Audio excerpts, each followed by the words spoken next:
ஒவ்வொரு அமாவாசையுமே குலதெய்வ வழிபாட்டிற்குரிய ஒரு முக்கியமான நாள்.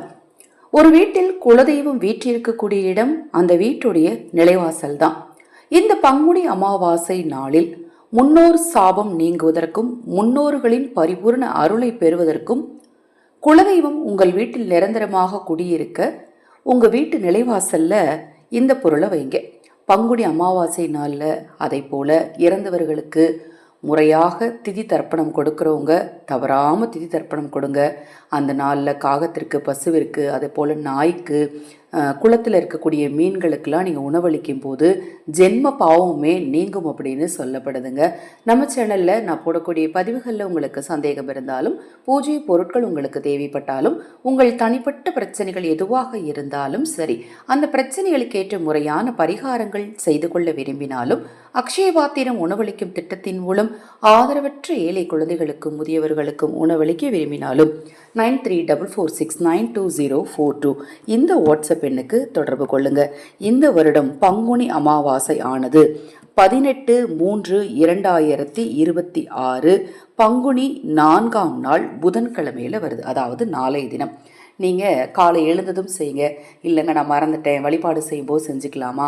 தாராளமாக செஞ்சுக்கலாம், தவறே கிடையாது. முடிந்த வரைக்கும் எழுந்த உடனே எப்படி நீங்கள் வாசத்து கூட்டி தொளிப்பீங்க இல்லையா, அப்போ நீங்கள் நிலைவாசலில் சுத்தம் பண்ணி நிலைவாசலுக்கு சந்தன குங்குமம் போட்டெல்லாம் வச்சுட்டு ஒரு நிறை சொம்பில் தண்ணீர் எடுத்துக்கோங்க. அந்த தண்ணீர் மேலே கொஞ்சம் அருகம்புல் அல்லது தர்பை புல். தர்பை இருந்தால் ரொம்ப நல்லது. முன்னோர் சாபத்தை அறவே நீக்கக்கூடிய சக்தி வாய்ந்த ஒரு பொருள் தான் இந்த தர்பை.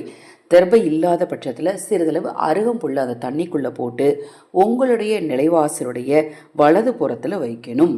வலது புறத்தில் வச்சுட்டு அந்த தண்ணீரை எடுத்து மறுநாள் உங்கள் வீட்டை சுற்றி, அதாவது வீட்டுக்கு வெளியில் எல்லா பக்கமும் தெளித்து விட்டு அதில் இருக்கக்கூடிய புல் எடுத்து கால்படாத இடத்துல அப்புறப்படுத்தினீங்கன்னா குலதெய்வம் நிரந்தரமாக உங்கள் வீட்டில் குடியிருக்கும். ரொம்ப ரொம்ப எளிமையான இந்த சூட்சம நிலைவாசல் பரிகாரத்தை எல்லாரும் தவறாமல் செய்யுங்க. ஏன்னா ஒரு வீட்டில் குலதெய்வம் இருந்தது அப்படின்னா அந்த குடும்பம் 16 செல்வங்களோடு நிச்சயமாக வாழ முடியும். ஏன்னா குலதெய்வத்தின் அருள் இருந்தால்தான் மற்ற தெய்வங்களின் அருள் கிடைக்கும். அது மாதிரி வாடகை வீட்டில் இருக்காங்க இல்லையா, இந்த வாடகை வீட்டில் இருக்கிறவங்களுக்கு கேட்கக்கூடிய ஒரு கேள்வி என்னென்னா, நாங்களே வேறு ஒருத்தங்களுடைய வீட்டில் தானே இருக்கோம், அப்போ அவங்களுடைய குலதெய்வம் தானே அங்கே இருக்கும் அப்படின்னு சொல்லி நிறையா பேர் கேட்குறீங்க.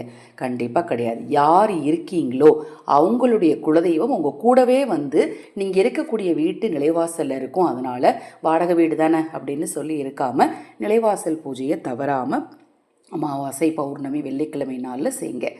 இப்போ நான் சொன்ன பதிவில் ஏதாவது சந்தேகம் இருந்தால் வாட்ஸ்அப்பில் கேளுங்க. தொடர்ந்து நம்ம சேனலை பாருங்கள். மகா பெரியவாவின் அருளாலும் முன்னோர்களின் அருளாலும் உங்கள் குலதெய்வத்தின் அருளாலும் நல்லதே நடக்கட்டும்.